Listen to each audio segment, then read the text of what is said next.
नमस्कार दोस्तों, ऑप्टिक्स पे आप सभी का स्वागत है। आज के इस वीडियो में हम ये जानेंगे जो आपने C U E T M A economics P G entrance का एग्ज़ाम दिया हुआ है, उसमें आपकी आंसर कीज़ अब आ चुकी हैं। अब हम ये जानेंगे कि हमारा जब रिज़ल्ट आएगा तो वो रिज़ल्ट कुछ कैसा दिखाई पड़ेगा। तो हमारे सामने ये एक प्रारूप है जिसे आप देख सकते हैं, आपकी स्क्रीन पर विजिबल होगा। तो जैसा कि इसमें आप देख सकते हैं कि इसमें यहाँ 4 सब्जेक्ट लिखे हुए हैं, लेकिन जब आपकी आंसर की आएगी तो उसमें केवल 2 सब्जेक्ट रहेगा। एक आपका जो पहला पोर्शन था जनरल वाला, जनरल स्टडीज़ का, जीएस वाला, वो रहेगा, और आपका दूसरा पोर्शन रहेगा इकोनॉमिक्स का। तो मात्र आप में 2 पोर्शन विजिबल होंगे। उसके साथ आपका क्या होगा, उसके अलावा आपका यहाँ पे परसेंटाइल स्कोर बगल बगल में दिखाई देगा। ये परसेंटाइल स्कोर आपका दिखाई देगा। इसके साथ ही आपका नॉर्मलाइज स्कोर भी दिखाई देगा। तो इतनी सारी चीज़ें आपके स्कोर कार्ड पे विजिबल रहेंगी। साथ ही जब आपकी रैंक जो बनकर आएगी, वहाँ पे जो रैंक लिखा होगा, रैंक के लिए जैसा कि हमने पिछले वीडियो में डिस्कस किया हुआ है कि एक कमेटी बनाई गई है जो आपको ये बताएगी कि रैंक कैसे डिसाइड करना है। तो जो रैंक आएगी वो आपकी एक कॉमन रैंक, एक नॉर्मल रैंक आएगी जिसको हम कॉमन रैंक के नाम से जान सकते हैं, और एक रैंक आएगी आपकी जेएनयू के लिए अलग रैंक आएगी, क्योंकि जेएनयू में क्या है आप सभी जानते हैं कि उसमें जीएस का पोर्शन आप कंसीडर नहीं होगा। आपका जीएस का पोर्शन कभी नहीं कंसीडर नहीं होगा। तो उसमें 2 रैंक आपकी आएगी, एक तो जो रैंक है नॉर्मल वो आएगी, और एक जेएनयू की रैंक आपकी अलग से आने वाली है। मोस्ट प्रोबेबली ये चांस बन सकता है। तो ये उम्मीद है। अभी बात करते हैं कि परसेंटाइल स्कोर क्या है। जैसे देखिए यहाँ पे परसेंटाइल लिख के आया, तो परसेंटाइल स्कोर का क्या मतलब होता है कि परसेंटेज ऑफ कैंडिडेट जो आपके इक्वल या उससे बिलो नंबर पाए हुए हैं, यानी जितने भी कैंडिडेट आपके बराबर हैं या आपसे नीचे हैं नंबर में, उनका क्या कितना परसेंटेज है, उसी को परसेंटाइल बोलते हैं। तो चलिए एक एक एग्जांपल जैसे हम लेते हैं कि मान लीजिए आप पेपर दिए 100 स्टूडेंट, ठीक है, 100 स्टूडेंट पेपर दिए, उसमें से आपको मिले हैं 90 मार्क्स, ठीक है, 90 मार्क्स आपको मिले हैं। और 90 या 90 से नीचे आप देख रहे हो कि 70 स्टूडेंट हैं 90 से कम मार्क्स वाले, ठीक है। आप, ये टोटल मार्क्स था, और टोटल स्टूडेंट भी 100 थे, और आप देख रहे हो कि 70 स्टूडेंट्स जो हैं वो आपके 90 या 90 से कम नंबर पाए हुए हैं। तो अगर हमें परसेंटाइल कैलकुलेट करना होगा तो हम ये कैलकुलेट करेंगे कि total student who has got the number equal to or less than which I have got, divided by total number of student into 100। तो इस तरह से ये जो 70 आया, अब ये मेरा परसेंटाइल आया, तो ये मेरा नंबर जो है ये परसेंटाइल है। तो जैसा अभी इसमें हम देख सकते हैं, इस जो एक आपके पास स्कोर कार्ड है सामने, उसमें अगर ये लिखा हुआ है 73.559940 परसेंटाइल, तो इसका यही मतलब होता है कि इंग्लिश में इतने प्रतिशत लोग या इतने परसेंट लोग इस व्यक्ति के बराबर या इससे कम मार्क्स पाए हुए हैं, ठीक है। यानी इससे ज़्यादा कितने हो आप 100 से माइनस कर देंगे, उतने ही लोग इनसे ज़्यादा नंबर पाए हुए हैं। तो ये आपका परसेंटाइल बताता है। जैसे हिस्ट्री में 81.69% लोग जो हैं वो या तो इनके बराबर हैं या इससे कम हैं, ठीक। तो ये तरीका है, ये मतलब होता है आपके परसेंटाइल का। फिर जहाँ तक बात आती है नॉर्मलाइज स्कोर की, तो नॉर्मलाइजेशन क्या होता है, आप सभी का पेपर कई शिफ्ट में कई दिन तक चला, ये आप सभी लोग जानते हैं। ऐसा हो सकता है कि किसी शिफ्ट में पेपर आसान आ जाए या किसी शिफ्ट में पेपर टफ आ जाए। तो हो सकता है कि जिसमें आसान है उसमें लड़का ज़्यादा स्कोर कर जाए, और कोई दूसरा लड़का उसका टफ सेशन में पड़ जाए और उसमें उसके मार्क्स जो है वो गिर जाएं।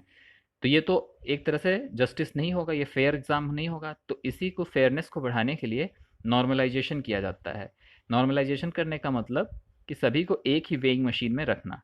तो उसके लिए क्या करती है, जो जो रिजल्ट होता है उसके आधार पर इनका कुछ अपना नियम होता है, वो नियम ये तय करते हैं और नंबर नॉर्मलाइज कर देते हैं। यानी जिसका टफ पेपर होएगा उसके नंबर थोड़े से बढ़ जाते हैं, और जिसका इजी पेपर होता है उनके नंबर थोड़े से घट जाते हैं, और दोनों अब इक्वल पैमाने पे आ जाते हैं।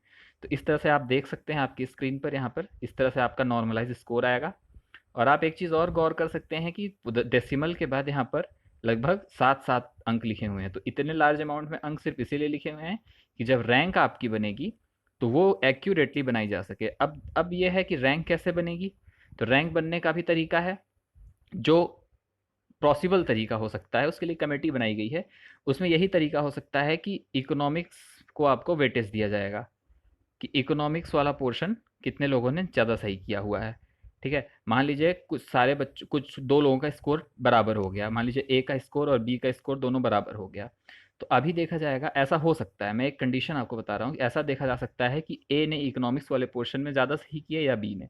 जिसने ज़्यादा सही किए उसको हम अच्छी रैंक देंगे और उसके मुकाबले इसको थोड़ी सी लो रैंक मिलेगी। तो इस तरह से कुछ एक वो पैमाना अपना बना सकते हैं, एक पैरामीटर वो डिसाइड कर सकते हैं और आपका यहाँ पे रैंक डिसाइड की जाएगी। तो आपको फिर से ये चीज़ याद दिला दूँ कि एक नॉर्मल रैंक आएगी आपकी और एक जेएनयू की रैंक आएगी, क्योंकि जेएनयू में आपका केवल इकोनॉमिक्स कंसीडर हो रहा है। उसमें आपका जी वो जो जनरल स्टडीज़ का पोर्शन था उसकी कोई कोई मतलब की बात ही नहीं, इसमें केवल 75 क्वेश्चन ही आपके कंसीडर होने वाले हैं, तो इसकी रैंक आपकी अलग आएगी। अब भी कुछ लोग को ये कंफ्यूजन हो सकती है कि फिर जेएनयू में मान लीजिए दो के नंबर बराबर हो गए, कब कैसे हम देखेंगे, क्या किसे हम प्रायोरिटी ले सकते हैं। तो एक केस ये बन सकता है कि उसमें हम ये देख लें कि किसने कम निगेटिव किए, तो ये भी एक कंडीशन बन सकती है। तो इस तरह से कई सारे पॉसिबल केसेस होंगे, वो कमेटी डिसाइड करेगी, पर मोस्ट प्रोबेबली यही होगा कि आप जो है, जो आपका मेन सब्जेक्ट है इकोनॉमिक्स, उसमें कौन कितना बेहतर किया, और अगर इकोनॉमिक्स के अंदर देखा जाए तो उसमें किसने कम निगेटिव किए, इस तरह से आपकी रैंक डिसाइड होगी। तो आप परसेंटाइल के बारे में जान गए, आप नॉर्मलाइजेशन कैसे होगा ये आप समझ गए, और आप रैंक कैसे बनेगी ये जान गए।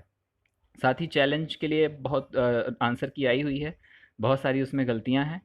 तो चैलेंज के लिए अब समय भी बहुत ही कम बचा हुआ है, तो आप सभी लोग जो चैलेंज करना चाहते हैं उसको चैलेंज करिए, आंसर की को चैलेंज करिए। और एक चीज़ जो आप ध्यान रखिएगा कि जब आप सोर्स उसमें ऐड करेंगे, ठीक है, जैसे मान लीजिए आप बताएंगे कि ये आपने गलत आंसर दिया, तो उसका जो सोर्स ऐड करेंगे वो कोशिश करिएगा कि आप दो या दो से ज़्यादा ऐड करिए, ठीक है। ऐसा मैं क्यों बोल रहा हूँ कि दो या दो से ज़्यादा ऐड करिए, क्योंकि अगर आप एक ऐड करेंगे तो हो सकता है वो सोर्स गलत हो। दो ऐड करना is always a safe case, और दो से ज़्यादा आप ऐड करेंगे तो आपकी जो आपका जो मतलब पॉइंट है उसमें ज़्यादा ग्रेविटी आ जाएगी, वो ज़्यादा ही अच्छे से सुना जाएगा। तो कुछ इस तरह से ये सारी चीज़ें होएंगी। तो जिसको भी चैलेंज करना है वो ज़्यादा से ज़्यादा सोर्स जितना लगाएंगे उतना अच्छा रहेगा। तो चैलेंज करिए आंसर, क्योंकि शायद कल ही वो डेडलाइन है उसकी। तो चैलेंज करिए। तो अभी आपको ये क्लियर हो गया होगा कि आपकी स्कोर शीट कैसे दिख सकती है। आपकी स्कोर शीट दिखने के साथ साथ आपके जो रैंक आएंगी वो कैसे कैसे आ सकती हैं। आप परसेंटाइल समझ गए, आप नॉर्मलाइजेशन समझ गए, और आपको जो चैलेंज अगर किसी को करना है तो कर सकते हैं। तो उम्मीद है ये वीडियो से आपको कुछ इन्फॉर्मेशन मिली होगी। इसको लाइक करें और शेयर करें इस वीडियो को, जिससे ज़्यादातर लोगों को ये सारी इन्फॉर्मेशन मिल सके। बहुत सारे लोग अभी नहीं समझ पाते हैं कि परसेंटाइल क्या है, नॉर्मलाइजेशन क्या है, तो सारे लोग ये समझ पाएँ और ज़्यादा से ज़्यादा लोग इससे लाभ पाएँ। इसलिए इस वीडियो को लाइक करें और शेयर करें। चैनल को सब्सक्राइब करें, सब्सक्राइब करने से हमारा मोटिवेशन बढ़ता है। धन्यवाद।